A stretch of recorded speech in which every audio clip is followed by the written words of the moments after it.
di mata militer ngapa, tempatnya info dunia dan Indonesia dan yang panas-panas tentang militer.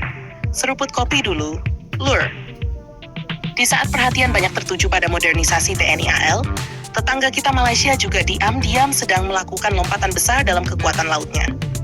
Kapal misi pesisir Batch 2 atau LMS Batch 2 kedua milik Tentera Laut Diraja Malaysia yang bernama Raja Laut dengan nomor lambung 142 resmi diluncurkan di galangan kapal Istanbul, Turki. Kapal ini merupakan bagian dari program 3 korvet baru yang dibangun berdasarkan desain korvet kelas ada milik Angkatan Laut Turki.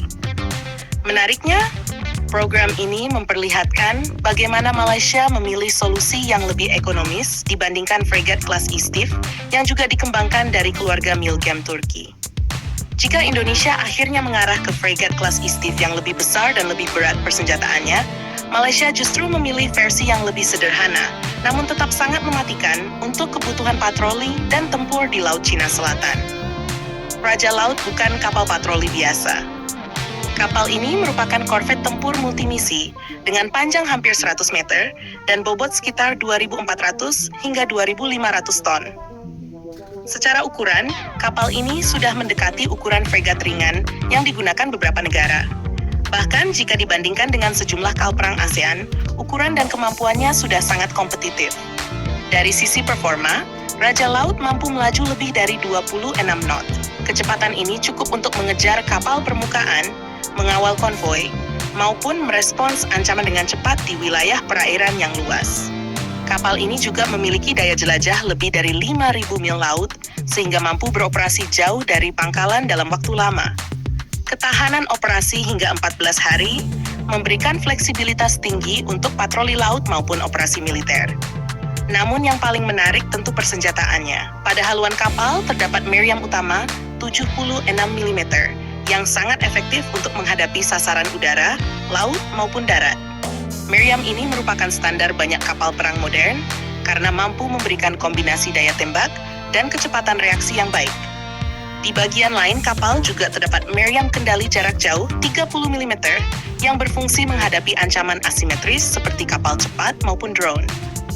Kemampuan serangan permukaan Raja Laut jauh lebih mengesankan.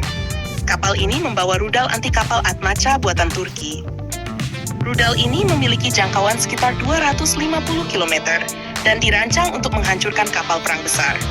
Dengan 8 rudal Atmaca yang siap diluncurkan, satu korvet Raja Laut mampu memberikan ancaman serius terhadap armada lawan. Di sektor pertahanan udara, Malaysia memilih konfigurasi yang cukup unik. LMS Batch 2 menggunakan sistem peluncur vertikal KVLS Korea Selatan yang membawa rudal pertahanan udara KSAM. Sistem ini mampu memberikan perlindungan terhadap pesawat, helikopter, drone, maupun rudal yang mendekat. Kapal membawa 16 rudal KSAM dalam konfigurasi 4 sel peluncur vertikal. Untuk ukuran korvet, kemampuan ini tergolong sangat baik. Sistem sensor juga tidak kalah modern. Malaysia tidak menggunakan radar Smart SM kedua, seperti yang sebelumnya banyak diperkirakan. Sebagai gantinya, digunakan radar SSENG yang merupakan radar generasi baru dari Turki. Radar ini mampu mendeteksi dan melacak banyak sasaran secara bersamaan dengan kemampuan yang lebih baik terhadap ancaman modern seperti rudal jelajah dan drone. Selain itu, kapal menggunakan sistem manajemen tempur Advent yang saat ini menjadi salah satu produk unggulan industri pertahanan Turki. Sistem ini memungkinkan integrasi radar, senjata, dan sensor ke dalam satu jaringan tempur yang lebih efisien. Dengan kata lain, walaupun ukuran kapal tidak sebesar fregat, kemampuan tempurnya sudah berada di level yang sangat serius. Sekarang mari kita bandingkan dengan fregat kelas Istif yang sedang menarik perhatian Indonesia. Kelas Istif merupakan pengembangan lebih lanjut dari kelas Ada. Ukurannya lebih besar, daya angkut lebih tinggi, jumlah rudal lebih banyak, kemampuan peperangan anti kapal selam lebih kuat, dan ruang modernisasi yang jauh lebih luas.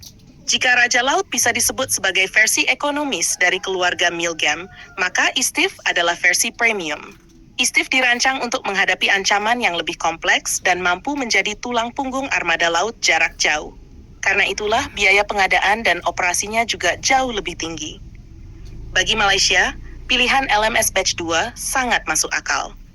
Negara tersebut membutuhkan jumlah kapal yang cukup banyak untuk menjaga wilayah laut yang luas dengan anggaran yang lebih terbatas.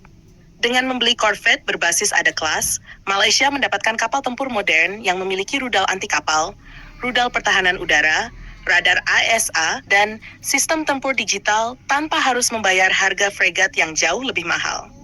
Sementara bagi Indonesia, kebutuhan operasional berbeda. Indonesia memiliki wilayah laut yang jauh lebih luas dan membutuhkan kapal dengan kemampuan komando, pertahanan udara, dan peperangan anti kapal selam yang lebih besar. Karena itu, fregat kelas Istif menjadi opsi yang menarik apabila kerjasama dengan Turki terus berkembang. Peluncuran Raja Laut juga menunjukkan semakin kuatnya industri pertahanan Turki di pasar internasional. Beberapa tahun lalu, banyak negara masih bergantung pada galangan Eropa Barat atau Amerika Serikat. Kini Turki berhasil menawarkan kapal perang modern dengan harga yang lebih kompetitif, serta paket transfer teknologi yang menarik. Tidak heran Malaysia, Pakistan, dan beberapa negara lain mulai melirik produk-produk Turki. Kesimpulannya, Raja Laut bukan sekadar kapal baru untuk Malaysia. Kapal ini adalah simbol modernisasi Angkatan Laut negeri jiran dan bukti keberhasilan ekspor kapal perang Turki ke kawasan Asia Pasifik. Dengan kombinasi radar ESA, rudal Atmaca, sistem pertahanan udara KSAM, serta sistem tempur modern, Raja Laut akan menjadi salah satu korvet paling kuat di Asia Tenggara ketika resmi masuk dinas operasional nanti. Sementara itu, Indonesia berpotensi melangkah lebih jauh dengan platform yang lebih besar seperti fregat kelas Istif, yang bisa memberikan kemampuan tempur di atas LMS Batch 2 Malaysia. Jangan lupa subscribe, like, dan komen di bawah sambil ngopi.